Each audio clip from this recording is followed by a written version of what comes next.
Caitlyn Veray at Bea De Leon, may relasyon nga ba? Alam ba talaga ng mga close friends nila at tinatago muna nila?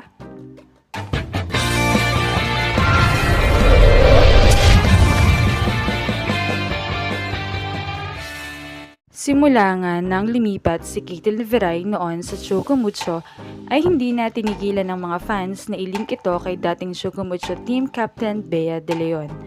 Well, sa Captain Bea De Leon naman nga ay ang lakas ng dating para talagang kahit sinong i-partner ay magkaka-chemistry. And kitang-kita sa kanila ni Caitlyn ang magandang chemistry. Kaya naman patuloy na binibigyan ng meaning ng mga fans noon ang mga larawan nilang kuha sa kanilang training, bonding at mga galaan.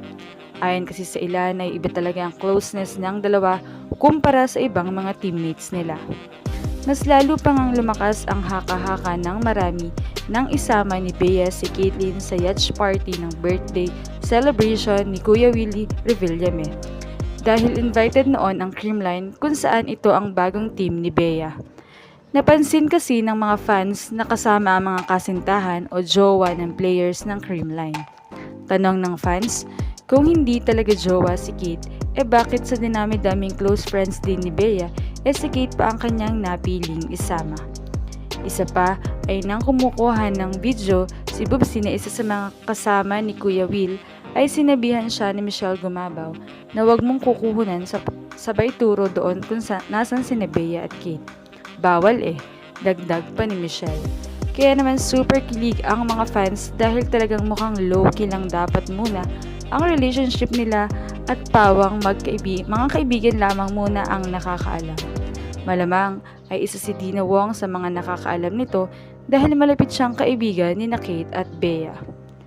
At nito ang nagdaan ay lumabas ang Choco Mucho kung saan kasama pa si Mars Alba at kapansin-pansin si Kate at Bea at pareho pa silang naka-black ng damit at naka-white ng short at magkatabi pa ng kumain.